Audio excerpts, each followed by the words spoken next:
All right, folks, this is a little bit of a public service announcement. Essentially, the message that we want to give is just follow the directions, okay? All you need to do is read the driver, do not bypass. They are there for a reason. The LED drivers actually control the amount of power that goes into your halos.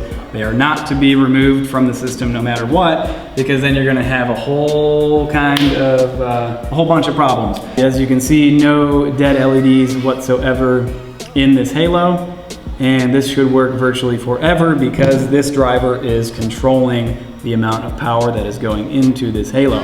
Now, what we will do is show you just how fast this thing eats shit when we remove this driver from the circuit to show you what not to do.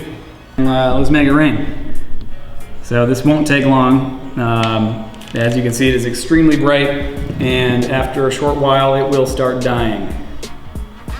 Oh, it's changing color. I can still use it while it's lit up like that. It's not gonna last for long though, I'll tell you that.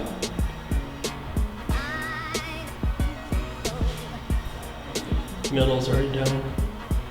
Is it? Yeah, you can see. Oh yeah, you can see that LED right there. Yep, it's getting dimmer. There you go, see that?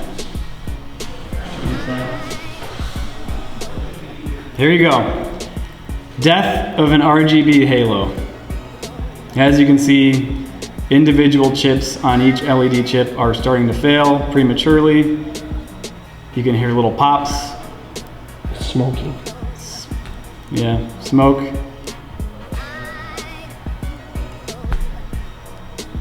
Can I still change the color?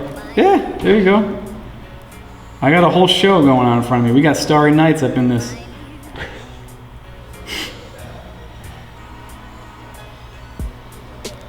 And it is almost completely dead.